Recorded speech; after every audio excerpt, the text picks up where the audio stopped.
The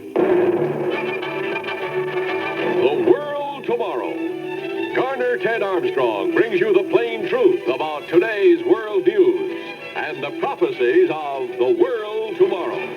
And greetings, friends around the world. Crime is not an impersonal monster. Crime is a monster in knickers. He's a kid only 13. He's a rotten little racist bigot that lives in an underprivileged neighborhood who thinks the world owes him a living and talks about cribbing, meaning beating up on some elderly 80-year-old person, which is about as easy as taking candy from a baby. What kind of a monster is crime? Well, I'll tell you. The kind of criminal monster society is breeding. You just cannot believe some of the headlines you read, and especially the revolving door justice that allows these criminals to go free time after time. And as I listen to the weeping, the wailing, the hand-wringing, and the whining over this character who wants to die, practically daring the state of Utah to put him to death, and can think of all the slobbering sob sisters who want him to live in spite of his own avowed intent to want to die, I just can't believe the unbelievable spectacle. Now we see people living in the big cities who are in terrible fear of crime. They cry out about crime. It's a social issue, an economic issue, a political issue. It has virtually changed architecture. It is an enormous economic loss. It is a fantastic sociological phenomenon that drains unbelievable amounts of energy, of time, of manpower, and of money. And in spite of the fact that people are living in fear, terror, and despair of crime, you still have legislators, lawmakers, who believe so firmly in the rights of these poor, misunderstood, hapless, rotten, filthy criminals that you can't get the laws on the books to do anything about it. A recent headline declared, "Frightened by crime, San Francisco man kills mother himself." The UPI release said the headlines shouting violence and crime on his own doorstep frightened Howard Ridgway so deeply that he shot his mother to death and then killed himself. The manager of the apartment where Mr. Ridgway lived said the last time he saw Mr. Ridgway, he was very upset about crime on the city streets. Have you been reading about the streets of San Francisco? They got idiots running around with guns up there taking pot shots at people just for the fun of it. All kinds of killings and murders happening in the bright light of day, right in downtown San Francisco. Articles in local newspapers and Bay Area newspapers were shouting out about this crime factor up there. It's bad enough to have killers like this crazed idiot, the Zodiac, that was up there and I think finally got caught, or the Slasher in Los Angeles, a kind of a modern-day Jack the Ripper. But people are beginning to react in very strange ways. I think one of the most sickening things I've read was that terrible headline about the South Bronx double suicide, a devoted couple of immigrants to the United States who, in their last days of terror, decided on a suicide pact. Hans Cable, age 78, and his wife Emma, age 76, were found dead in their apartment in a section of the Bronx. It was ruled a double suicide by officials. This devoted couple, with their health relatively intact and with $23,000 in the bank, carefully laid their burial robes on their bed before slashing their wrists and hanging themselves. Police said there was a note there that was written in German, that the two were tired of living in fear. They'd become despondent about rising crime in the neighborhood where they had lived most of their lives. Like millions of other citizens, especially the elderly, Hans and Emma Cable lived in constant fear of crime, of being attacked, tortured, or murdered by young hoodlums who have coolly singled out old people as the easiest marks in town. In the end, Hans and Emma Cable lived totally indoors. They couldn't go out for milk and bread. In their prison apartment, the bandits still broke in and beat them and literally took away their will to live. A mugger beat the Cables but couldn't get information out of Hans because, you see, he'd already been mugged a year and a half earlier in the vestibule of their apartment, where his head was repeatedly smacked against the marble staircase, and his mind was never the same after that. So this latest mugger couldn't get much information out of old Hans. The results of the attack on Emma were still there to be seen, fresh on her body when the police found her after this suicide pact. Fresh scabs on her arm, perfectly spaced where a rotten, filthy little teenage mugger had poked a double-pronged roasting fork all the way up her arm, closer and closer until he got to her eyes. It was then that Emma told the rotten, vicious little thug where she had hidden the $200. So the obsession, the fear of these attacks finally led to a double suicide by that elderly couple. Typically, it was young juveniles involved in these assaults, 12, 13, 14 years of age. In gangs strategically deployed, they nearly always follow old age pensioners after a trip to the bank with a Social Security check. And they mug them in the elevator in their own apartment before they can lock the door. A recent news magazine about this growing problem said the rights of juveniles are so well protected that it's next to impossible to send them away for any length of time. Knowing how weak the laws are, many elderly refuse to prosecute the attackers because they think the hoodlums will soon be back in the street and, of course, are going to retaliate. And so they are afraid to even report the crime. Police know that only about 50% of all crime or less is reported anyway. And the monumental, enormous statistics about crime is not an impersonal monster lurking around the street somewhere. It is young, rotten, filthy, vicious hoods who probably come from a home where there's a matriarchy with no father around, and nearly always from, in some of these cases, ethnic minorities.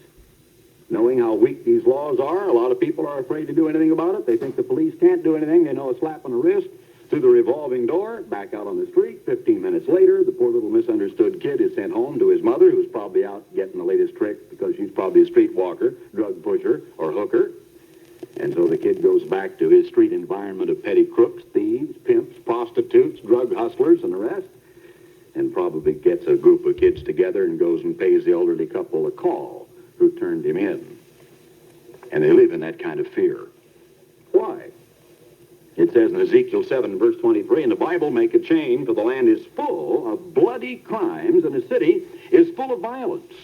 And why is that? Well, because the laws that would protect us, that would protect law-abiding citizens, that would be a strong, powerful deterrent to crime, laws which would, in the first place, begin at the cradle, in the home, with a strong family structure, social institutions, the school, the church, and the home, to where youngsters from the time they first toddle around in a home learn the meaning of respect for authority, of respect for law, of respect for property and for persons, of values of right from wrong, values that are taught in the Bible and in the Ten Commandments. But because we have wanted to knock God out of our society, we've forgotten that such a thing as sin exists. We don't know that sin demands a penalty spiritually. We don't really think that physical infractions ought to demand much of a penalty either. The wages of sin is death, according to the Bible. What about unrepentant and hard-hearted, rotten, filthy killers in our midst? You know, it's about time citizens across our country raise such a hue and cry for swift, just, and sure punishment to criminal offenders that no legislator would dare ignore it. I'd like to see the legislators go live in a walk-up, fourth-story South Bronx apartment for a couple of weeks. If these slobbering sob sisters would go live in the Bronx for a couple of weeks, they wouldn't be slobbering about the rights of filthy, rotten criminals anymore. Unless laws are adopted which are tough enough that they are a true deterrent to crime, then the situation, that inhuman, unbelievable situation that lived right outside Hans and Elma Cable's doorstep, is going to continue. It's going to grow worse. You know, I've been to Arab nations many times. Recently, in the spring, we were down there with the television cameras to interview both the President and the First Lady of Egypt, and we did a special, which is out in cities around the United States, on the true status of Egypt today. In the city of Cairo, dirty, teeming, overpopulated, slum-ridden, poverty-stricken Cairo, you are safer at night or any other time of the day with your wallet in your pocket, your ring on your finger, and your watch on your wrist than you are in practically any city or small town in America. They say in some of the Arab countries, particularly in Saudi Arabia, that if a thief steals a loaf of bread and they catch him at it, they chop off his hand. Now that's grisly, that's horrible, that's inhuman. What? A hand for a loaf of bread? Well, I guess a loaf of bread's pretty important to people on the border of starvation and total poverty. And I suppose some of the slobbering sob sisters and moralists would say that's cruel and inhuman. Maybe it is, I don't know, but it sure stops crime. You're safe in the streets of Cairo. And you know, I never have noticed yet an Arab walking around the streets with both hands gone. Maybe it's cruel and inhuman, but when are the sobbing moralists going to become as interested in the victim and his feelings as they are in the vicious, rotten criminal who brutalized them? They cry out about cruel and unusual and inhuman punishment. Not long ago, I witnessed with a fair amount of revulsion a television program in which one of the network interviewers was visiting a large southern prison. He was taking the TV cameras right through the halls and corridors of the jail and right on into the death room, where in a voice fairly dripping with outrage, he showed how the seat was constructed, how the straps would be placed around the victim's head, chest, legs, and arms, how the lethal cyanide pellets would be dropped in the vat beneath the chair, and gave the grisly statistics from doctors' reports about the many long seconds and minutes it took this poor person to die. I could just hear the sobs, the cries of outrage, the slobbering, quavering, tearful voices screaming out about this inhuman treatment, this cruel and unusual punishment. He didn't take his TV camera and walk slowly up those twin puncture holes in Emma Cable's arm. I wonder what they would talk about when they saw the holes next to her eyes. Cruel and unusual? What about the filthy, rotten, convicted killers who murdered other human beings? Well, he got around to them, too. What a sad lot. My heart fairly bled for them. He was interviewing one little character sitting there on death row in a southern prison who had murdered his own wife and another relative. And this poor character, as the interviewer drew him out about this terrible, inhuman torture of having to live behind bars, was shaking his head in disbelief, this killer, and he was saying, I just don't understand it. I just flat can't figure that. It's worse than death being in here. It's terrible to lock up a man. I just don't understand it, he said. It was terrible. Lock up that guy, he murdered his own wife, and I think a daughter or somebody. My heart just fairly bled for him. Now, when are lawmakers going to realize that tough punishment, swift punishment, consistent punishment, exactly measured and tailored to fit the crime, is in fact effective deterrent to crime? You know, a word on gun control. It goes back and forth and up and down. The NRA and its vast lobby accused by the gun controllers, you know, the ones who would take your guns away from you and so on, of being a powerful lobby. And we see it in state after state being defeated. And the poor slobbering people who really want to take away all the guns and look upon the gun as the source of the crime. They've never suggested taking away twin-pronged meat forks from kitchens. They've never suggested doing away with baseball bats, brass knuckles, kitchen utensils and appliances, maybe sprockets and chains from bicycles and pieces of lead pipe, but then they say the gun is the thing. Well, fine. They're perhaps, you know, there's merit in the idea that guns do kill people. So do matches and so do knives. But if laws were passed, you see, which carried a mandatory sentence, there wouldn't be any judge, I don't care how senile or how intelligent, there wouldn't be any judge, I don't care what his political point of view, or how he got elected or appointed to the bench, there wouldn't be a judge in the United States of America from the tip of Alaska, from Prudhoe Bay to Miami, who would be able to do anything about it because it would be a federally enforced national law which carried a mandatory sentence of 20 years in the can for commission of any crime in which a gun is involved. The guy's committing a crime, there's a gun in his pocket or in his hand, boom, 20 years. Further, if an automatic death penalty were to be automatically, I'm not talking about some kind of a court scene now where here's a guy standing there in the midst of a police shootout. It happened in Los Angeles the other day. Two people were standing there. They caught them later, I guess. There was a shootout in a shoe store in a shopping mall.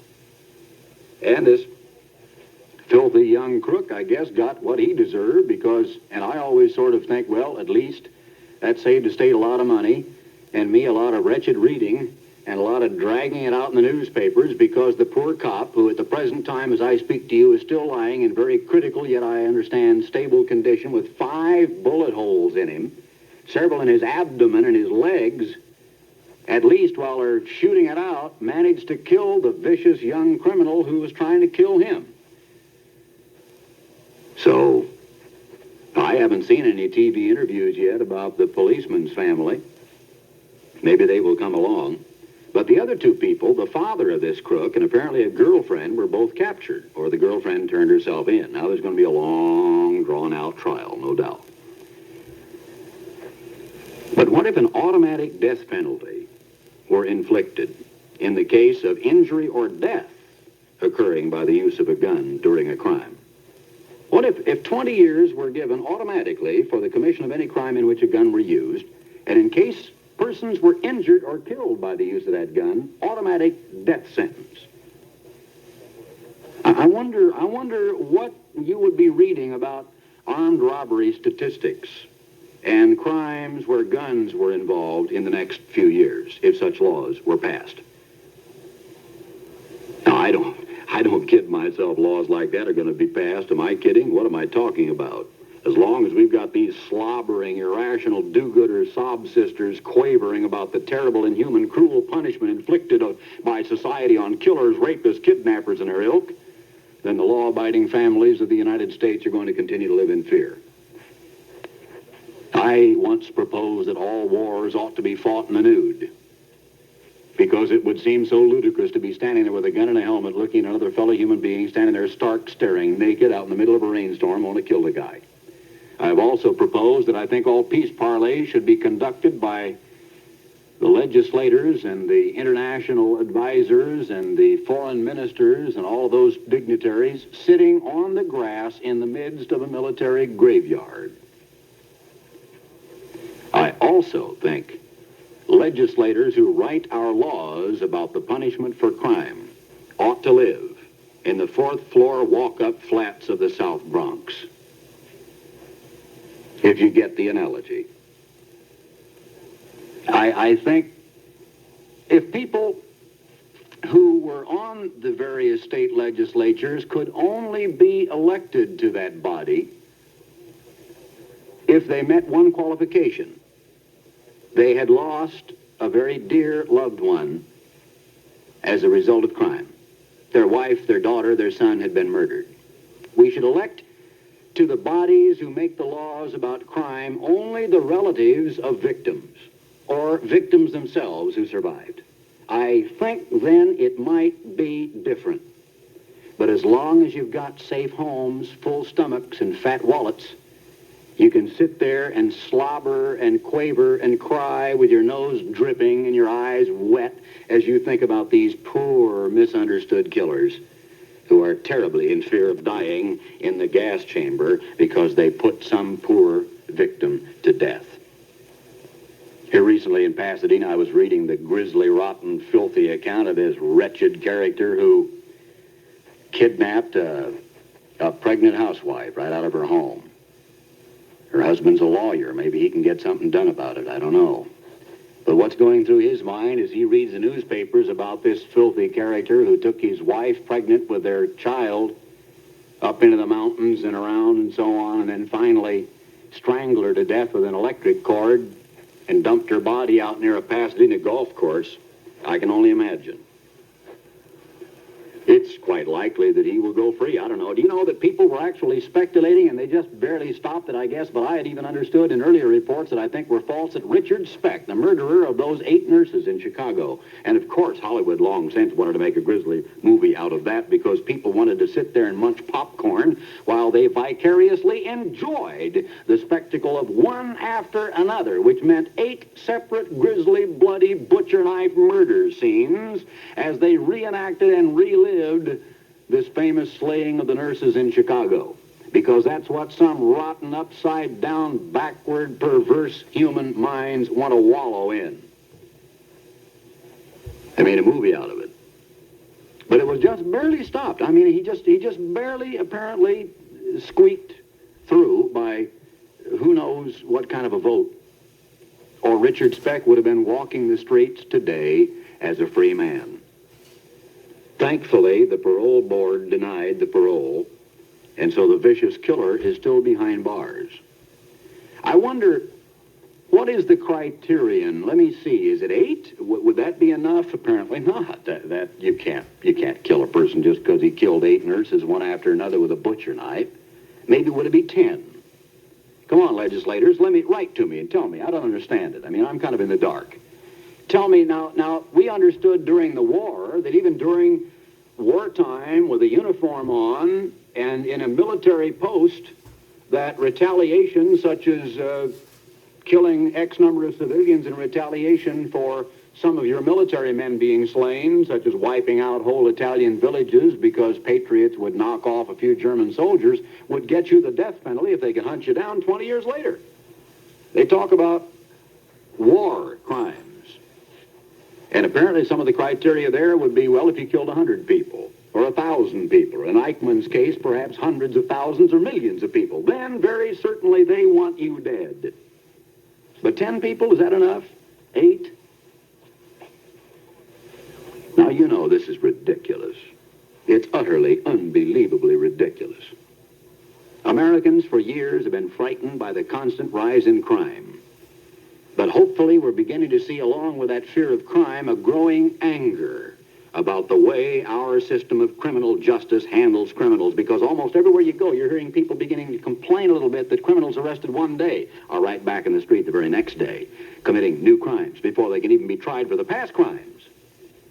I've done program after program until I'm almost tired of it, of talking about finally the rap sheet on some vicious young hood in the Los Angeles area, as long as your leg, about 25 convictions for everything from bicycle theft to automobile theft to kidnapping, arson, rape, robbery, armed robbery, assaulting officers, resisting arrest, brutality, mugging, drug abuses, etc. Finally, he killed somebody. And they find out he was out on parole or had broken parole or something when he did that. And so they put him away. So, of course, a network TV interviewer can go along and let him shake his head and say, I just don't understand it. It's terrible to keep a man locked up in here. It's inhuman. I don't know how they can do this to me. They ought to let me back out there with my bicycle chain so I can whip some of those little old ladies to death again. I can't believe it. You know, you've got to, in your mind, if you can picture this, just think of a big block, which represents 100%. That's all of crime. Now, only a small percentage of that, if you draw a little block in a corner, is reported. Now, take that and blow it up to the big, block again. That's reported crime. A tiny little percent down in the corner of that is ever solved. The criminal's apprehended. Blow that up into 100% again. A tiny portion of those criminals apprehended are convicted for the crime. Blow that up into 100% and take a little tiny corner of that one. Of those convicted, only a tiny percentage ever really pay the full penalty, stay in jail, or pay with their lives. And you got quite a picture. If you were to draw that out on a piece of paper, that final little dot down there in the normal 8.5 by 11 typewriter sheet would be so tiny you'd need a microscope to take a look at it. For the percentage of people who actually pay a penalty for the enormous, monumental amount of crime that is committed. You know, what happens in the nation's capital is typical of what happens in major cities all across the country. 2 out of 3 persons arrested for serious crimes are not convicted. Of the 1/3 who are, only a little over half spend any time at all in jail.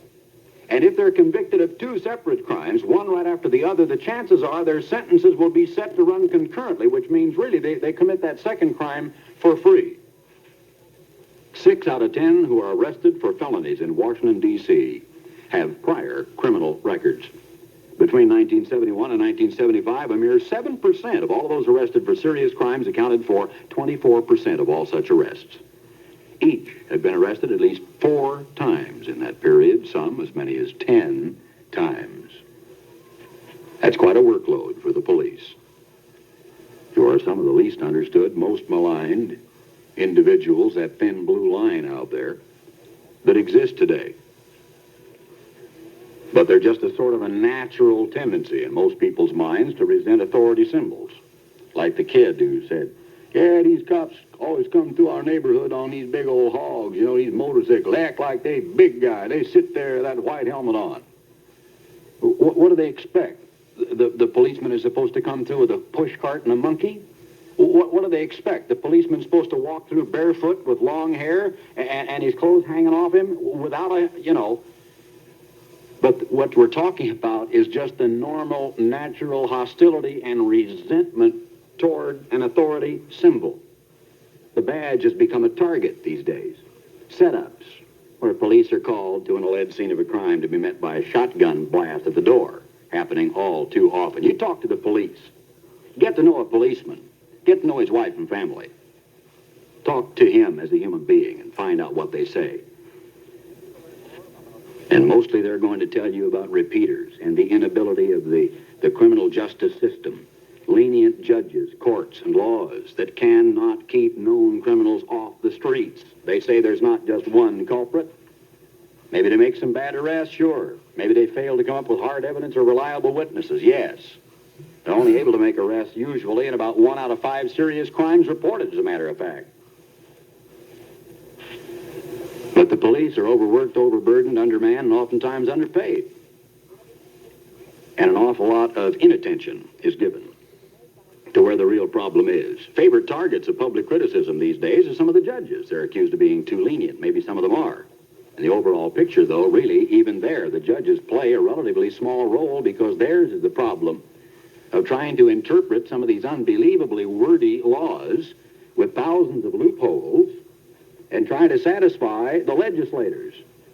Do legislators ever get mugged? I got to look into that. I got to conduct a study and find somebody that can dredge me up some statistics about the lives of legislators, people that write these laws. Have their homes been burnt, their automobiles stolen, their daughters raped, their wives murdered? I'm just not sure whether legislators who make laws in all of our states have ever been victimized by crime. I wonder whether or not it wouldn't be good to ponder whether or not legislators ought to have as a primary qualification before they can be elected to such an office the fact that they have already been the victim of a crime. You take a close look at the capital of the United States of America to find out whether or not the criminal justice system works. You'll find out it pretty much doesn't work at all. You find that most criminals are never caught. Only a small fraction of crimes are reported. Beginning with those who are arrested, you'll find that only 33 out of 100 will be convicted, that the attrition among the ranks of the arrestees begins very early, moments after they're arrested, for a variety of reasons. The prosecutor might decline to prosecute 24 out of 100 cases that the police bring in. That's statistical. An additional 40 cases out of the original 100 will be dropped by the prosecutor or dismissed by a judge. Only 10 cases will ever go to trial. And about 3 or 4 of those will be acquitted. And of those who are convicted, only a tiny percentage will ever go to jail. Well, there you are. So next time you hear the sobbing, the bawling, the quavering, and the irrational do-gooder sob sisters talking about poor Gilmore or the poor guys in prison who are going to have to pay with their lives, it's cruel and inhuman, try to remember the old couple in the walk-up flat in the Bronx and their suicide pact. She gave the hideous little crook the money just before he reached her eyes. You ought to write for this booklet, Crime Can Be Stopped. Here's how, because it deals with this problem and shows you what's happening in this country. Crime can be stopped. Here's how. Dial the toll-free number 800-423-4444. That's 800-423-4444. Or you can write to me, Garner Ted Armstrong, Pasadena, California. It's free of charge, no price. Until next time, Garner Ted Armstrong saying goodbye, friends. You have heard The World Tomorrow with Garner Ted Armstrong, sponsored by the Worldwide Church of God.